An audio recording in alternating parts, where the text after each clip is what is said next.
altine juróom-ñetti fan ci weeru novembre atum 2021 mbokku téléspectateurs yi safoo ci ànd ak ñun ci ITV yegg si leen ak jàmm ci seen émission Total Local niñ koy defee ay bés yu ne ñu war a dalal ci plateau bi ay nit ñoo xam ne ñoo ngi jóge ci gox-goxaan yi fu mu mënti nekk waajal seen bopp ngir bokk ci jongante bi war a am ñaar fukki fan ak ñett ci weeru juin ci atum 2022 ginnaaw ba ñu sante bu baax gërëm kooku ci Serigne Modou Mbacké Niang ci xibaar yi ñu am mbégte dalal tey ci plateau bi ab gan boo xam ne moo ngi jóge ci bët gànnaaru réew mi turam ci Moussa Diop nekk kii jiite ko action 2022 nekk itam coordonnateur coalition gox yu bees foofee ca Ndar Géej ñoom ñooñee xam ne déposé nañu seen liste ba war a bokk ci jongante local yi war a am Moussa ñu nuyu la dalal ak jàmm bàyyi la nga nuyu waa Goxumbaaj Gandiol ak Xor ak Bango ñoom ñi si mel. asalaamaaleykum Cheikh Assane maa ngi lay ziar bu baax di la sant ci invitation bi di nuyu sa téléspectateurs yi nga xam ni yëpp ñooy téléspectateurs ITV rawatina. ñi fare ci diwaanu Ndar surtout les 33 quartiers de la commune de Saint-Louis. kenn ku ci nekk maa ngi lay ñëw fekk la fi nga nekk jox la loxo. di la sant di la gërëm ci invitation bi. D'accord alors Moussa ñu yegg si dans le vif du sujet local 2022 yi gis nañu mbir yu tombaleegul waaye coow dafa mel ne tàmbale na ci déjà coow suñ koy wax mooy yenn supputation yi xam ne tàmbali naa am ak dépôt liste yi gis nañ ko si Ndar Géej yéen seen liste bokkul ci yoo xam ne préfecture génne nañu ay amendement ne dañ koy rejeter waaye am na ci ñaar yoo xam ne teg nañ leen loxo ne yooyee dañu war a xoolaat seen liste yi nuñ ko defaree ndax am na mbir manquement yu ci am mu jur coow yow déjà en tant que leader coalition foofee ca Saint-Louis ban appréciation nga am ci mbir mi ban boor nga féete ñiy wax ne préfecture yeeg ñoom seen dañ cee dugal seen loxo wala da ngaa jàpp ne acte administratif bu matul rek la. waaw jërëjëf sëñ Hassan di wax ne dañuy sant yàlla bi nga xamee ni suñu liste yi def nañu liñ ci waroon def. Déposer ko à temps maanaam teel ko déposer ba ñu waree déposer yàlla def mu jàll ci jàmm amul benn jafe-jafe di masawu ñëpp ñi nga xam ni tamit xëy na seen ay liste bëggoon nañu mu jàll waaye yàlla def mu am ay jafe-jafe yu ci am waaw wax ji du nekk loo xam ne da nga koy tënk rek ndax situation yi bokkuñu cas yi bokkuñu du benn commune du benn préfet donc xëy na cas bu nekk buñ ko càmbaree am na lu yoon may ñi nga xam ne seen ay liste dañ ko rejeté mën nañu def ay recours bu ñu defee recours ci tribunal yaakaar naa ni bu fekkente ni li tax ñu rejeté que loolu amul wala ñoom bu dee am nañu dëgg dinañ leen mën a delloo seen àq ak seen yelleef kon du jar ñuy toog naan préfet yi ñoo ci jàpp wala leneen dañuy jàpp rek ne yoon dafa am nu mu tëddee bu ñuy wax liste électorale dafa am code électoral bi nu mu waxee ni noonu la ñuy defee dépôt yi donc dépôt yi nag xëy na li ñu ci wax du ci ñàkk ndax réew mi yenn saay du ñàkk ñu gis ay autorités administratives yoo xam ne xëy na am na lu ñu leen mën a toppee ci wàllu ñàkk tëddee njaaxaanaay waaye man gëw ma ni en tout cas man fi ma faree ci Ndar gisuñu fa loolu wax dëgg yàlla li ñu gis mooy autorité ñun dañu war a jàpp ne ay partenaires la ñun ak ñoom dañuy faciliter liggéey bi mais am na nag beneen jafe-jafe bu am boo xam ne ñun gisoon nañ ko mooy que ne coalition yu bëri surtout ñi faree ci opposition bi dañu teelu la jóg ci wàllum liste yi am na si ñoo xam ne yaakaar naa bañ ne tey la ñu war a déposer fekk na ñoom sax xamaguñu kan mooy seen tête de liste te code électoral bi ni ñu ko tëggee ren ji bu ñu xoolee investiture yi dafa xaw a compliqué ndax dafa am information yu bëri yoo xam ne da nga koy soxla te très souvent ñu ci bëri dañuy dem ba war a defar seen liste doo nga xam ne ndekete dañu soxloon information yi duñ ko am damay joxe benn exemple rek mi ngi mel ni ki ngay investir ci liste bi ci déclaration individuelle de candidature am dafay laaj nga def si turu yaayam ak turu papaam te loolu amul ci carte d'identité bi te très souvent nit ñi dañ lay jox seen carte d'identité rek dem toog léegi yow boo dajalee carte d'identité yi bañ ni tey la jouru dépôt bi te amuloo seen tur bu fekkee fu mel ne ci Ndar la par exemple nga war a investir lu tolloog téeméer ak presque juróom fukk ci ay nit nga bëggaat woo kenn ku nekk pour mu jox la turu yaayam ak turu papaam te am na si ñoo xam ni yow doo leen xam boo leen di investir parce que ay responsable politique ñoo la koy jox nga war a woo ñooñu ñu woo leen ñoom am si ñoo xam ne sax boo leen woowee laaj leen seen turu papa ak seen turu yaay du ñu wóolu trop pour jox la ko donc dafa indi ay jafe-jafe boo paree am na yeneeni mbir yoo xam ne tamit daf ci laxasu dafa nekk liggéey boo xam ni dafa laaj waaj dañ ko waroon teel a waajal yaakaar naa ni jafe-jafe bi fi mu nekk mooy opposition yi liste yi ni mu tëddee coalition yi négociation yi temps bi ñu ci jël mu bëri te loolu tamit dal nañu ci liste yi mais waroon nañ ko teel a séntu daf ñu jëmaat bu ñu moytul tam dinañu dalaat bon nag fi mu toll nii mën nañoo teggi tuuma yu ñuy teg ci ndodd administrateur civil yi ndax jàpp ab administrateur civil bu mel ne préfet wala sous préfet jool ko xool ko ne ko noo da nga far ci nguur gi moo tax nga tere ma lii moo tax nga tere ma lale bien vrai que ne waa Sénat am na yoo xam ne tranché nañ ci génne ci ab décision ne préfet bi mënul def distinction wala rejet par rapport à tel ou tel point mais ti ko féetale ci yenn boor parce que yow pare woon sa liste wala am na loo ci fàtte loolu lu ñu war a mën a tegee boor la. waaw xam nga bu ñu jëmee ci élection dama jàpp ni acteurs yëpp dañu war a sincère. man du ma défendre benn préfet parce que nee naa la du benn préfet rek mu am. man bi may def suñu liste ca Ndar préfet bi ñu amaloon affaire mooy préfet bu Ndar. gisuñu loolu ca Ndar. kon xëy na keneen bu waxee leneen ci dëkkam moom xam na lu tax mu wax ko du ma ko mën a laayil. waaye li ma mën a wax ci kanamu téléspectateur yi wax ci kanamu sénégalais yi mooy tamit il faut acteurs politiques yi. maanaam ñi séq mbir yi ñëpp ñuy waxante dëgg tamit ndax man li ma constaté damay joxe benn exemple ñun ci Ndar ñun ñoo njëkk a déposé nañu ba sa ëllëg sa nit ñi ñëw di buuxante ñun bu ñu demee préfecture ba ñu defee suñu liggéey ni mu waree presque mun naa ni defuñu fa 30 minutes lépp lu ñu laaj joxe nañ ko lépp tegu si yoon parce que def nañu le travail préalable dans les délais xaaruñu ba mu ni këtt ni jonn kon bon jot ngeen defar nañu lépp récépissé normal lépp la ñu defar ba nga xam ne ba ñu duggee préfecture amul werante dañuy ñëw préfet toog ñu présenté ko document yépp mu sant ñu gërëm ñu félicité ñu jóg dem xam nga foofu après wax mënatu fa am te beneen bi mooy commission bi du préfet moo fa nekk il faut ñoo xam ne commission bi waa SEDA ñu ngi fa waa Sénat yooyu fa nekk tamit war nañ leen mën a nangul seen njaaxaanaay bi ñuy tëddee am na tamit yeneen ñi nga xam ne ay bànqaas yoo xam ne dañ ay bànqaas yoo xam ne dañ fay nekk parce que li may bañ mooy ñu bëgg indi tension boo xam ne teguwul ci dëgg parce que opposition warul tamit nekk rek loo xam ne lu leen dal rek ñu bëgg ko jiiñ nguur gi il faut ñu jël suñu responsabilité foofu tey jii nii ñun foofu la ñuy waxee que ni c'est important c'était important déjà ñu xamul lan moo nekk ci code bi ndax bëri na ñoo xam ne jàpp naa ni sax préfet yépp bu ñu appliqué woon la loi dans sa rigueur dina am ñu bëri ñoo xam dinañ am ay jafe-jafe beneen bi nag mooy xëy na am na tamit ay poñ ci code bi yoo xam ne am na partie yu ñuy dégg ni ci dëkk bi respecté wuñ ko par exemple tey boo déposé dañ la wax ni la ci ñaari fan yi yow boo ñëwee da ngay déposé ñu defal la récépissé de dépôt wane ni jot nañu say këyit def nga li ñuy wax recevabilité matérielle maanaam këyit yi ñu la laaj wàññi nañ ko lépp mat na bu ñu paree doo fa toog da ngay dem bàyyi leen say këyit ñoom am nañu ñaari fan pour xool ko parce que bu njëkk ni ñu daan def loolu la ñu bëri tàmmoon da ngay ñëw toog préfet bi toog ngeen nekk fa di vérifier nit ñi fanaan fa yenn fa fanaat fa su paree ku nekk dem mais fii da ngay ñëw déposer dem boo demee ñoom ñu am ci ñaari fan yoo xam dinañu toog vérifier foofu nag dafa am lu leen yoon wax ñoom it mooy bu ñuy vérifier bu ñu gisee loo xamante ni si jaarul yoon ci këyit yi wala loo xam ne njumte la wala dara dañ la ko war a yëgal ca saasa bu ko defee ci biir ñetti fan yi yow nga ñëw corriger ko bu fekkee da nga koy remplacer nga remplacer ko en tout cas loolu ci yoon may nga def ko loolu nag am na ñu bëri ñu ne dafa sooxee ci seen gox bu dee loolu am na moom teguwul ci yoon moo tax ma ne bu fekkente ni yooyu am na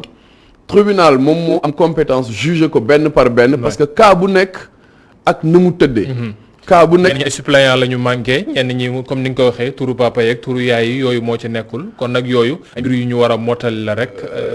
xam nga yooyu normalement ba ngay déposer bu ñu ko gisee ci jamono bi ñuy vérifier bu ñu la ko waxee da nga war a mën a ñëw mottali ko ci biir ñetti fan yi ci ñetti fan yi bu fekkee mottali nga ko kooku amul problème waaye bu fekkee mottali woo ko nag bu boobaa sa liste duñ ko mën a jël foofu la coow bi voilà maintenant nag est-ce que nit ñi yëgal nañ leen ko est-ce que woo nañ leen xëy na foofu la jafe-jafe nekk waaye daal lu ci mënti am man jàpp naa ne teeloon jóg teeloon a déposé moo gën parce que ñun ci Ndar par exemple ba ñu déposé ba ñibbi nañ ba ca ëllëg sa yeneen candidat yëpp doogay ñëw dajaloo biir préfecture ñëpp di fa fanaan xam nga loolu tamit loolu day andi yeneen affaire yoo xam ne voilà mooy tax parfois autorité bi day sax stressé day débordé benn moment day indi yu mel nii mais dama jàpp ni élection li si jiitu mooy nañu créer les conditions mu sincère. mais aussi mu sérieuse. ñu dem léegi ci Ndar Géej ma fàttali leen tey ku ñuy dalal di Moussa Diop bokk ci coalition gox yu bees foofee ca Ndar nekk itam coordonnateur action 2022 ñu dem ca Ndar Géej su fekkee suñu correspondant moo ngi foofee Momar Alice Niang moo ñu fa teewal mu defal ñu un petit peu le point par rapport ak dëkk bu boobee nekk dëkku Maam Kumba Bang lan lañ fa seetloogum dépôt yi nan la demee ak itam yan la ñu gis ci ay mbir yoo xam ne dox nañ ko ci recours par rapport ak ñenn ñi xam ne wax nañu dañoo rejeter seen liste Momar Alice su fekkee ak may dégg maa ngi lay nuyu bu baax a baax. Cheikh Hassana ñu ngi lay fay bu baax a baax di nuyu également suñu jeune frère bi ci plateau bi di ko encourager di saluer son dynamisme en tout cas li ñu gis moo koy def sur le terrain politique. Alors pour tontu ci sa question li ñu gis ci fi nga xamante ni moo di Ndar moo di en tout cas en ce qui concerne l'autorité administrative ñun ci collaboration bi ñu am ak moom par rapport à la presse à chaque fois que ñu fëgg buntam pour une information daf ñu koy ubbil ñu ñëw xool donc loolu li tax ma dellu si ci mooy ponk bi ngeen nekkoon léegi ci lu jëm ci tuuma yi nga xamante ni ñu ngi koy jël peut-être di ko teg ci ndoddu préfet yi Moussa wax na ko léegi dama koy confirmer en tout cas pour le cas de Saint-Louis ñun li ñu gis y a pas que le préfet commission la bu siégé aussi bien au niveau communal que départemental càmbar lépp lu nga xamante ni mooy dossier liste yi ñu déposé woon lépp lu nga xamante ni nag am na ci ba ñu rejeté ko man dama naan politiciens ils sont à l'image du Sénégalais lambda li tax ma wax ko moo di ñun doomu Sénégal dañu tam jóg à la dernière minute délai bi ñu joxe woon pour ñu déposer liste yi yàgg na mais ñëpp parce que ni ko Moussa waxee léegi dañu xaar ba à la dernière minute ñu dem et pour te dire man gis naa ci ñaari fan yi nga xamante ni moo desoon ñu ko duré ay coalition de partis yoo xamante ni du ma tudd tur dañ doon woo ay nit di leen forcer di laaj indil sa casier judiciaire ñu dugal la indil sa li xam nga loolu aussi c'est un problème moi je pense que c'est dans la précipitation bi nga xamante ni moom la ñu defee liste yi ci la rëq-rëq yu bëri ci la amee loolu nag bu amee je pense que dafa am jàngat buñ ci war a jëlee parce que tey jii pour jël ku géopolitique wu saa bi ñu am benn dualité muy du ma ni ñoom rek ñoo fi nekk candidat il y a d'autres candidats le maire sortant Mansour Faye ak ki nga xamante ni moo di le professeur Mary Teuw Niane tey jii bu fekkoonte ni par parlo boobu ñuy wax ci autorité administrative yi dafa am vous pensez que ku xam politique nu muy doxee ku xam géopolitique wu Saint-Louis kon je pense que li ñuy séntu rejet boobu xëy na ñu bëri dañ ko doon séntu ci listu Mary Teuw Niane mais je pense que moom garde-fou yi mu jël ba sur le plan administratif xëy na ña nga xamante ni ñoo doon topp ay listam di ko càmbar Moussa également disposition yi mu jël ba jël ay nit ñu xarañ ñu maîtriser le code ba lépp lu nga xamante ni warloo na lu ñu def moi je pense que enseignement boobu lañ ci war a tirer ba yeneen parti yi bu ëllëgee ñu jëm a jaar ci tànk yooyu mooy jàngat bu njëkk bi beneen jàngat bi ci li nga xamante ni mu xew ci diwaanu Ndar Assana moo di dañuy assister à une sorte de recours parce que ko am na ay recours yoo xamante ni ñu ngi ci yoon mais ci biir recours yi ñi nga xamante ni xëy na tey jii rejeté nañu seen liste am na ay pourparlers yoo xamante ni mi ngi am ci suuf sur le plan politique parce que tey jii koo xamante ni déposé woon sa liste nekk tête de liste bu ñu rejeté sa liste doo dem toog foog nga dem jéem a xool fan nga wéeru donc pour dire simplement que ni jusqu'à la dernière minute fi mu nekk nii tout peut arriver à Saint-Louis parce que coalition bu ci nekk ñu ngi wéy di waxtaan ci suuf di xool yan pexe moo xam ci opposition bi la moo xam ci coalition Benno Bokk Yaakaar bi nga xamante ni moo toog ci bopp maire bi tey jii ku ci ne yaa ngi lal say stratégie yaa ngi waxtaan ak yeneen coalition yi pour au cas où bu rejet bi confirmé woo ñu xool naka la ñuy ande donc aussi bien du côté du pouvoir que de l'opposition sur le terrain jamono yii may wax yow ñoom ci foofu la ñu toll maintenant nag par rapport ak recours yi je pense que ci allo Momar Alice allo waa Assana Momar Alice par rapport ak rejet ñu wax parce que ñu dégg ne rejeté nañ leen ñu si ëpp ci opposition bi lañ nekk ci kujje gi waa ngi dégg ñu laal leen peut-être que ne am na ñenn ñoo xam ne dañu mujjoon wax ne ñoom dañuy banque seen loxo comme que investi ñu leen ak yenn ñu mel waxtaan yi ci ñi nekk ci opposition bi jëm ci nguur gi la maanaam dama xool nooy waxtaan ak Mansour Faye wala ñenn ñi nekk ci opposition bi ndax Cheikh Bamba Dièye ak waa coalition ñu waa partem FSD/BJ dégg nañ ñenn ñoo wax ne ñoom dañ doon dem seeti ji Mary Teuw Niane waxtaan yi ci loolu la féeteegum fi mu toll nii wala avancé na ci beneen boor. ci waxtaan wi boo bëggee dëgg-dëgg ci ñaari boor yëpp la nekk parce que su ma jëlee kaw ku mel ne que Cheikh Bamba Dièye mu nekkoon candidat à la candidature Yewwi Askan Wi far Yewwi Askan Wi choisir Abba Mbaye son jeune frère mu nekk loo xamante ni dafa frustré ay militants wu FSD/BJ les principaux ténors de ce parti à savoir Ablaye Ndiaye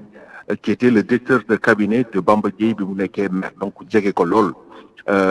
Vieux Gaye yoroon communication Bamba Faye yoroon propagande ñoom ñooñu ñoo jël seen responsabilité par exemple dem fekki ki nga xamante ni moo di Mary Teuw Niane bi ñu ko defee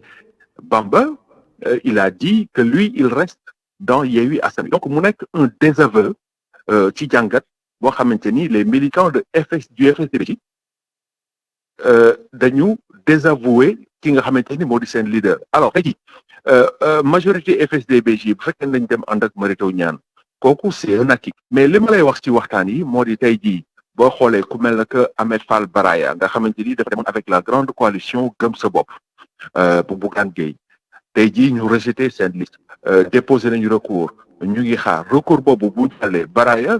dans toutes les élections municipales yi am à Saint-Louis en tout cas au cours de ces dernières années il a été candidat boobu mujj bi mook Mansour Faye ballottage la woon Mansour Faye gagné ko xam nga Baraya moomu tey jii du toog di seetaan te Baraya lan moo tax waa parti démocratique sénégalais nii dañ ko dàq ci seen parti parce que gisoon nañu benn instant mu jege Mansour Faye jege la coalition Benno Bokk Yaakaar amatuñu woon ci moom confiance tey jii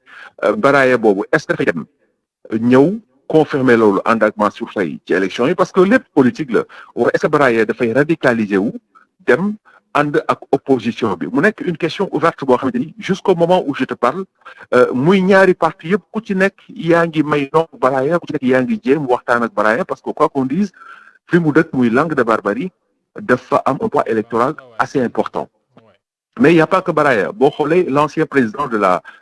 Ligue de football muy maître Abatalib Gueye moom aussi ci joxante yi fi moo social yëpp daf ci bokk donc ça veut dire que ni mooy li ma la wax ni la Asana pour tënk jusqu'à la dernière minute tout peut arriver à Saint-Louis. donc alliance jeu bi mën nañoo jàpp ne c'est assez ouvert foofee bon ci Ndar Géej ñoom Moussa Diop gox yu bees ak ñoom Mansour Faye ak ñeneen ñi nekk ci Gëm Sa Bopp ak waa Yewwi Askan Wi ak kiit yi professeur Mary Teuw Niane mun daal mën nañ jàpp ne mbir yi taxaw na bile yoon narul nekk ci diggante ñaari nit kese. non loolu mënul am parce que booy xool ci commune bi amul benn rejet 8 candidatures yi nga xamante ni 8 listes yëpp dañu jàll ci commune bi rejet yi ngay dégg c'est au niveau du département muy coalition Defar Sa Gox muy coalition Bougane ak coalition bi nga xamante ni moo di Yewwi Askan Wi c'est au niveau départemental où il y a eu des rejets mais pour ce qui concerne la commune amul benn rejet donc ça veut dire que ni les jeux sont ouverts comme on dit tout peut arriver Moussa Diop moomu sax pour le taquiner xëy na bu subaa mën nañu xaar mu dem ànd ak Mansour Faye wala mu dem ànd ak keneen donc ça veut dire que ni jusqu'à la dernière minute en tout cas nous autres observateurs gëm nañu ci jeu politique bi parce que li ñuy wax rek c'est des jeux d'alliance et d'intérêt parce que tey jii ñu bëri tey ci fii ci Ndar dañu jàpp ni boo gisee militants yu bëri wala Saint-Louisiens yu bëri tourner un peu le dos aux politiques c'est juste parce que ils se disent que ni ñii conviction taxu leen jóg seen intérêt crypto personnel moo leen tax a jóg li ko firndeel leen rek la gis nañ fi koo xamante ni dafa nekkoon ci benn coalition Benno Bokk Yaakaar pour citer ñu waroon ko fa tabb tête de liste mu jiite la liste départementale à la dernière minute Aminata Mbengue Ndiaye a pesé de son poids pour que ñu confirmer Moustapha Mbaye l'actuel président du conseil départemental docteur Dia a dit que bon puisqu'il en est ainsi je vais aller rejoindre Mary Teuw Niane dafay dem ci wetu Mary Teuw Niane alors les gens se sont posé la question de savoir où est la conviction dans tout ça loolu dafa pousse nit ñi ba ñi ni donc ces politiciens là dañuy mbubbu Ndar mais li ci ëpp ci jeu d'alliance yi c'est parce que seeni propre intérêt crypto personnel moom la ñu mettre en avant donc pour dire simplement que ni tey jii tout peut arriver tey ñenn ñu ngi naan sax est-ce que le taux bu ñu demee ba ci élection yi est-ce que le taux de participation dana am ci niveau yi jéppi goo xamante ni peut-être si yenn citoyens yi jéppi ko politiciens ci seen doxalin moo tax ñu ne fi mu nekk nii c'est en tout cas c'est un débat ouvert et tout peut arriver à Saint-Louis. sant ko bu baax gërëm ko moom Momar Alice Niang ci analyse yooyu mu ñu defal foofee ca Ndar Géej ak la fay xew Moussa ñu dellu si waat dégg nga li Momar Alice décriral ñu ko comme plateau bi am foofee ca Ndar Géej journaliste ak ñoom seen déjà pour leeral wala rassurer wala xamal ñeen ànd ak yéen waa coalition gox yu bees da ngeen bokk ci ñi nekk ti comment ti xëcc wala ti wut ay alliés ci ñi xam ne peut-être seen ay liste dañ ko rejeté ou pas. Bon d'abord damay sant Momar Alice sama frère di ko jaajëfal je pense que def na jàngat bu leer ci situation politique gu Ndar mais je tiens à préciser une chose parce que mu ngi wax bon xëy na daf ko wax rek ni dafay takkine man mun naa dem ànd ak keneen mais c'est important ñu préciser ko ñun nekkuñu ci logique boobu yaakaar naa ne logique boobu bu ñu ci doon nekk avant ñuy déposer suñu liste dinañu dégg ci lu mel noonu ñun tey même bu ñu rejeté woon suñu liste weesu nañu fu ñuy demee di négocier ay jeux d'alliance il faut ñu xam ne politique du pour pàccoo gox yu bees tey buñ ko indee teg ko Sénégal bu ay ndaw jógee taxaw dafa am dañ leen war a déglu d'abord xam nga balaa ngay fel gémmiñu sàmb da ngay xam lu muy wëlis bëri na ci Ndar ñu doon wax ne ndaw yii de dañuy wut woo rek dañuy wut tur rek pour wut fu ñu dem ba ñu gisee suñu liste ñu bëri dafa nekk surprise ci ñoom il faut ñu am confiance ci ndaw ñi mais aussi ñu respectante fii ci réew mi ñu xam ne nit bu jógee bàyyi ay yitteem di dox benn mbir boo ko ca jàppalewul da ngay doyloo la mu la cay wax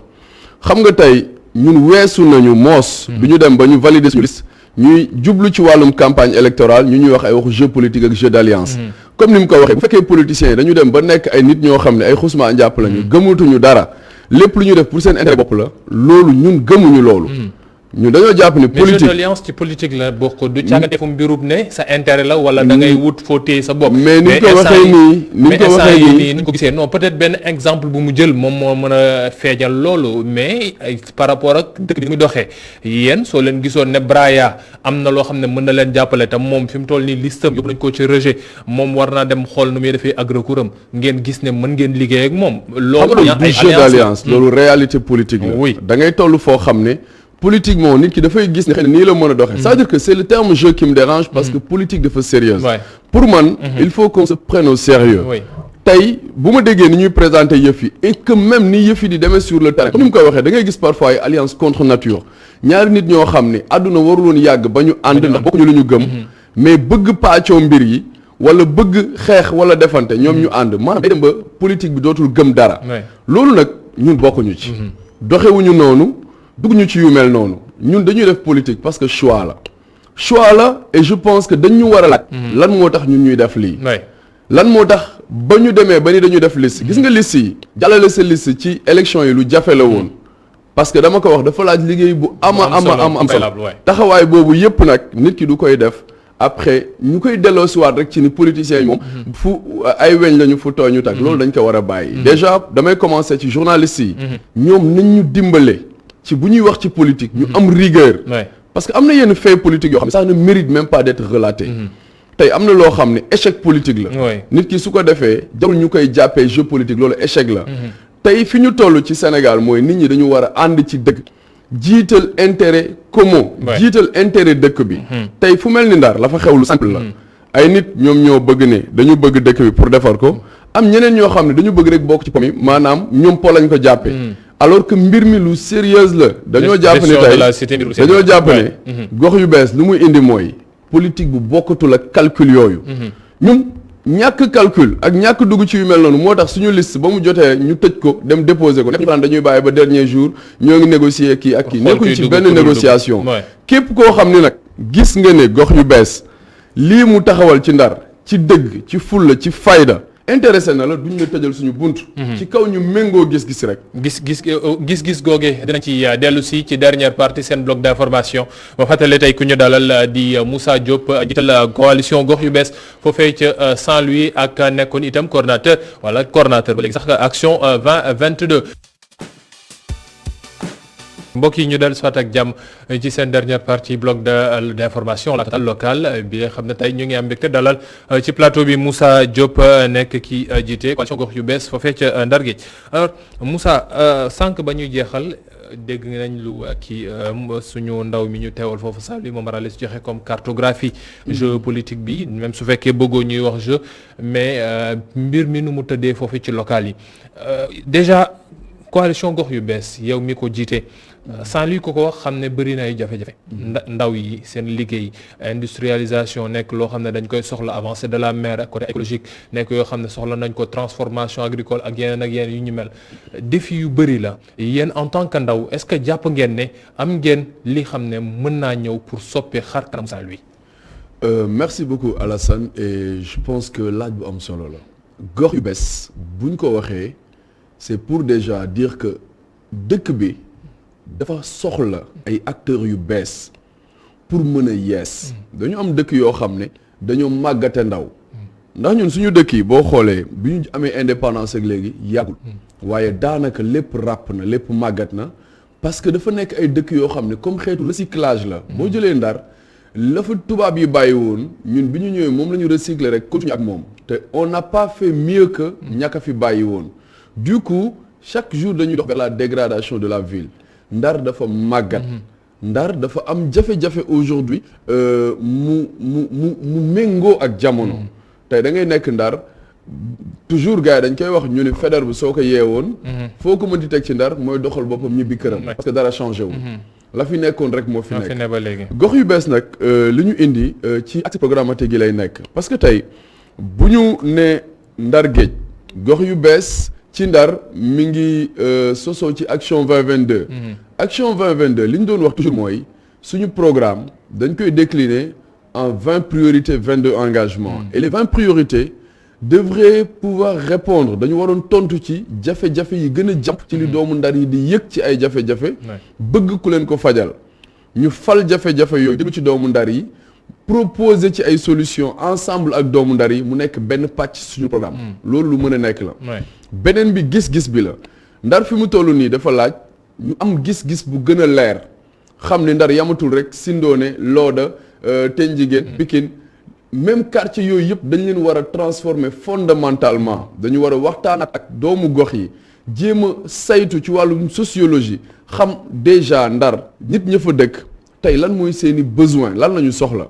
loolu nga méngale ko nag ak wàllu koom-koom bi méngale ko ak wàllum caada gi méngale ko aussi ak lépp lu fay investissement wala ay initiative yooyu jël kon Ndar tey li mu soxla mooy vision maanaam gis-gis bu bees bu ko mën a yóbbu fu sori concrétisation vision boobu quelquefois mooy problème bi parce que bëri na ñu wax ne vision bu bees moom la ñuy andi Ndar dégg nañ ko ci maire ya fa jaar yëpp ku nekk suy ñëw da wax ne la noonu bëgg soppee xar kanamu Ndar bëgg naa fi andi loo xam ne maire bi fi newoon defu ko li xam ne ay ministre d'état defuñu ko ay député defuñu ko yéen ay ndaw yi xam ne yaa ngeen di dogaati dugg si je peux le dire ci langue politique bi dogaati bokk ci xëccoo ngir mën a yore ab gox yaakaar ngeen ne mën ngeen ko def fi mu toll nii wala da ngeen bëgg marquer juste les esprits pour xam ne am ngeen présence bi ngeen fi am. alors Assane dañuy laaj d'abord lan moo tax gox yu bees ñun ñu dugg ci politique. dinañu permettre ñu xam lan moo tax ñu ne mën nañu loolu. ci tënk rek balaa ci tënk bëri na tey ndaw yoo xam ne dañoo fare bind. ak ak xuloo ak xaxar. ñun dañoo jàpp ne. ce qu'il faut transformer li njëkk a bees mooy fondamentalement il faut aller vers la pédagogie changer mentalité nit ñi tey bu ndaw jógee soobu ci politique di def une contribution bu saine une contribution bu responsable une contribution boo xam ne ça part sur des propositions concrètes wax ni dëkk bi kat lii moo fi am ñun lii lañ ci bëgg def temps bi moo xat may ñu développer dëgg programme bi mais c'est un programme boo xam ne dafa tënku ci ay poñ yu leer maanaam ministre d'état bu ñu ko falee maire ñun du casquette ministre d'état bi moo ñu intéressé comme maire mais casquette maire bi soxla nga nekk ministre d'état nekkal maire bu baax nekkal maire bu am gis-gis. non je dis ministre parce que xam nga dañuy jàpp ne ministre bi moo la ëpp ouverture moom moo la gën a jege nguur gi moom moo la mën a andil ay projet moom moo la mën a andil yoo xam ne mën na tax dëkk bi dund ministère am daf ko doy sëkk mbubb ak tubay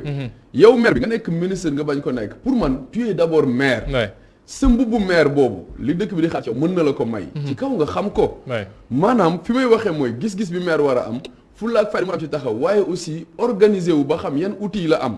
pour mën a mobiliser ay ressources mën ko def ci dëkkam loolu tey buy waxtaan bi yaatu woon dinañ ko dugal ba mu leer mais je disais que la pédagogie mooy tey ndaw ñi dañu war a dem dans la contribution dañu war a dugal seen loxo ci mbir yi ni muy doxee tey ñun bu ñu soobu ci politique c'est que dañu bëgg wan ndaw ñi ne mbir yi weesu na saaga weesu na xaxar weesu na xultu ak werante mbir yi action la da ngay jóg nga summeeku dugg ci géew bi jëflante ak ñi fi nekk lépp loo mën ci lu baax nga ñëw wane ko wane sa mën-mën wane sa xarañte et que loolu bu ñu koy def tey bu ndaw yëpp amee xalaatu ni man bu ma amee xalaat nan laay defaree sama dëkk su ma amee lu ma naqadi na ma koy faje du sànni xeer du toj ay bus du yàq dëkk bi waaye damay dem bokk ci ñi nga xam ne ñooy defar dëkk bi coono bi ñu daj ñoom ba toog fi ñu toog di defar dëkk bi ma daj ko man it ba toog fa su ma fa toogee nag li ma gëm ni mu gën ci dëkk bi mu mën ko def ma def ko ci. Pikine Tableau Walo nga juddu. màggee Ndar. xam li nekk Ndar yëpp. Ndar dañ lay mujj wax ne la ville de passage la wala ville pour ñëw yàq sa xaalis waaye du bërëb boo xam ne dañ fay liggéeyee xaalis ndax ndaw yi amuñu fenn foo xam ne mën nañ fa jaar soit da ngay dem Mauritanie pour nekk fa commerçant soit nga dem Guet Ndar pour nekk fan mool wala nga génn foofu noonu yëpp ñëw Ndakaar wala ci yeneen gox pour mën fee wut liggéey mu nekk problème boo xam ne dafa nekk problème bu central. employabilité ndaw yi ak du ñu wax sax employabilité mais emploi des jeunes su fekkee ne yéen ab gox yu bees yi ngeen andi ban safara ngeen xalaat ne mën ngeen ko tegal ndaw Saint-Louis ba ñu mën a gis seen bopp ci dëkk bi bañ ci génnati wala yaani ci bu ñu waxee gox yu bees mooy gox yoo xam ne lépp lu ndaw ñi soxla te ñu ko gis yeneen gox yi ba ñuy dem di ko fa jëli ñun dinañ ko indi Ndar xam nga Ndar li fa nekk tey jugewul ci kaw asamaan rek wàcc li ne ci dëkk yi ñuy dem jugewul ci kaw asamaan rek wàcc ay nit ñoo ko fa def Ndar am na opportunité am na potentialité bu ko mën a may tey ñu tëgg koom-koom tëgg doxalin ci wàllum wutum naka la ñuy organiser dëkkuwaay yi naka la ñuy organiser liggéeyukaay yi naka la ñuy fexe ba buntu koom-koom yi ñu bëtt leen ba ñu mën a ball ci dëkk bi ba ndaw ñi mën cee jël seen wàll loolu jafewul xam-xam la laaj ak taxawaay kon du Ndar mooy problème bi wala Dakar wala feneen bunt yoo xam ne jàpp ngeen ne ci seen programme mën na tax ba liiti wërsëg googu mën a ball ci biir dëkk ba kay bàyyi gis nga loolu nag ci ñun ci loolu la ñuy dox bu ñu nee gox yu bees mooy gox yoo xam ne dañuy fexe ba fépp fu buntu wërsëg mën a génnee ngir ndaw ñi mën cee jot boroom waa dëkk bi mën cee jot ñu mën ko tijjil ndaw ñi dama lay jox benn exemple tey napp ga ca Ndar ñaata ndaw ñoo ciy liggéey ñoom fu ñu dem ci àddina mën nañ leen jàngal napp ndax loolu la ñu xam Ndar rek ngay gis nit jël gaalam dem ba digg géej sol ko jën ba mu fees ñëw ba ci buntu tefes gi xam lu muy def mu këpp ko delluwaat Ndar rek ngay gis nit ñëw indi jën di ko jaayee siwo juróomi dërëm wala siwo ñaar dërëm ndax lan moo tax dañu transformé wul économie boobu accompagner ko ba nga xam ne tey boo indi jee jën boo ñëwee di nga am foo ko conserver jaay li nga mën a jaay li ci des nga denc ko ba bu amul jën nga mën ko jaay ñii transformé ñii transféré Ndar amuñu marché au poisson maanaam bërëb boo xam ne mën nañ fa jën kese lañ fay jaay amul Ndar ngay gis tey bu jën amee ñu ni waa Guet Ndar bu ñëpp demandoo parce que bu ñu amee jën du ñu xam fu ñu koy def na ñuy dem tey bu subaa ñee dem kon foofu rek gis nga ne buntu wërsëg buntu koom-koom a ngi foofu boo xam ne tijji wuñ ko dañ ko bàyyi noonu lu ci waay mën def dañ koy sax tëj à la limite Ndar ngay gis tey tourisme bi ñu am potentialité bu mag culture bi ñu am potentialité bu mag nan lañ koy defee la vieille ville je donne un exemple toujours dama koy wax ma ne jëlal la gare de Saint-Louis fi mu nekk janoog pom bi foofu am na noo koy aménager liggéey ko ak ñii liggéey ci wàllum caada da nga koy def musée boo xam ne waxuma la Ndar mais Afrique de l'Ouest musée du train wala leneen ñëpp seen histoire muy Sénégal di Mali di Mauritanie ñi nga xam ne ñëpp ñoo bokkoon ci AOF démb seen histoire bu ñu ñëwee ca gare boobu dinañ ko fa fekk dinañ fa gis seen bopp ñu mën a ko méngale nag ak pom bi nga xam ne moom ci boppam rek musée la waaye yooyu tey lan moo ci des ci Ndar maanaam gaar ba tey boo fa demee mbali dafa nekk ma ngay daanu xobi daas na gis nga yu mel noonu moo sonal Ndar jamono ji tali yi baaxul quartier yu mel ni Pikine quartier yu mel ni ay Goxu Mbaaj ay Guet Ndar ñu bàyyi askan bi ñuy dëkk nu mu leen neex amuñu yoon amuñu éclairage public amuñu assainissement bu ndox mi tawee des fa alors que yooyu ay détails la pour maire c'est des choses yoo xam ne da ngay am volonté rek nga xëy jublu ci def ko mu jeex mais bu fekkee dañu am maire yoo xam ne ils sont plus dans le prestige ils sont plus dans le tape à l'œil comme je dis toujours mais amuñu projet defar seen dëkk man Ndar dama ko bëgg. dama bëgg aussi sagu doomu Ndar. parce que su ma nit ne foo dëkk ma ne ko Ndar li may bëgg mooy su ma niwsee. bu duggee Ndar di dox mu kontaan. mu sagu mën a gis boppam solo gisaatul nam la. loolu nag moo tax ñu bëgg indi Ndar bu bees. mooy Ndar boo xam ne dañ koy tabax. tabax bu méngoog jamono. waaye bu lëngoo ak taarix. ba fa ñëwee la nga daan dégg démb. nga gis ko waaye di gis ëllëg nag. tàkk sonn Ndar. jeex na Moussa li ñu desee ci ay simili je pense jeex na sax en 30 secondes rek. pour terminer gis nañu candidat yi fa nekk. pour ne pas les citer. ay Kador lañ fa tudd. Cheikh Bamba su fekkee bokkul sax waaye moo nga cay yeewi. kii ci Braya. ci gëm sa bopp. Mary Teuw Niane Mansour Faye. seen chance soo leen ko doon capitaliser. fan ngeen téye seen bopp est-ce que jàpp ngeen ne mën ngeen yegg ba ca cappaandaw ma maanaam ca nekk kuy remplacer Mansour Faye wala jàpp ngeen ne da ngeen di teg seen premier tànk bu njëkk rek ngeen di teg Moussa. est-ce que tànk yu njëkk rek ngeen di teg fi mu toll lépp la ñu teg fi mu toll nii. te li ñu bëgg wax mooy bu ñu waxee gox yu bees rek. dañu jàpp ni Ndar ci boppam moo soxla lu bees. te gars yi dañ ne on ne peut pas faire du neuf avec du vieux ñu bal ñu. Dakar du saf ñaari yoon. te it nag ñu jàpp ne gars yi mos nañ leen mosaat leen. xam nañu lu ñuy saf bu fekkoon ne ni safoon nañu doomu Ndar yi. ñu bëri tey kon duñ leen fi jëlee. donc li ñu gëm mooy gox yu bees élection yi ñu jëm élection locale yi. dafa bëgg joxe message bu leer ci àddina yépp que ne gox-goxaat yi. ndaw ñi màgg nañu. te nañ leen jox ñu defar ko. ndaw yi màgg yi nañu ñu jox leen ñu defar ko loolu mooy message yu waa gox yu bees di message itam Moussa Diop mi leen teewal foofee ca Ndar Géej moom mi nekk coordinateur action 2022 itam mbokk yi ñu doon seetaan foofee ca Ndar Géej xoor Seras mooy nuyu waa Bango ak waa Ngaleel ak ñooñu ñëpp Njolofeen et autres di leen sant di leen gërëm ci teewlu bi ngeen ñu doon def tey ci seen bloc d'information la Total di leen jox dig daje ëllëg incha allah jërë ngeen jëf merci beaucoup.